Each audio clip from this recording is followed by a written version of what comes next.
मंगरुळपीर मायभूमीच्या नावावर 10,000ची लाच घेणाऱ्या अधिकाऱ्याला पोलिसांनी केली अटक। मंगरुळपीर येथील ग्रामविकास अधिकारी रवींद्र रंगनाथ खुळे वय 49 राहणार मंगरुळपीर यांनी आईच्या नावावर असलेली मायभूमी मुलाच्या नावावर करण्यासाठी मुलाकडून 15,000 लाचेची मागणी केली असून त्यातील 10,000चा पहिला हप्ता घेत असताना लाचलुचपत विभागाने त्यांच्यावर पंचासमक्ष अटक करून गुन्हा दाखल केला असल्याची माहिती मिळाली आहे व स्वतःच्या मुलाने आईची जमीन नावावर करण्यासाठी त्या अधिकाऱ्याला आग्रह केले, त्याला तसेच सोडण्यात आले।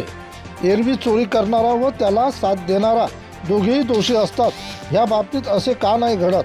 लाचलुचपत अधिकाऱ्याने दिलेल्या तक्रारीनुसार भ्रष्ट अधिकाऱ्याच्या विरोधात मंगरुळपीर पोलीस स्टेशन येथे कलम 7 भ्रष्टाचार प्रतिबंधक अधिनियम 1988 गुन्हा दाखल करण्यात आला असून प्रतिक्रिया सुरू आहे। पुढील तपास मंगरुळपीर पोलीस अधिकारी करीत असल्याची माहिती मिळालेली आहे। प्रतिनिधी गोपाल तिवारी।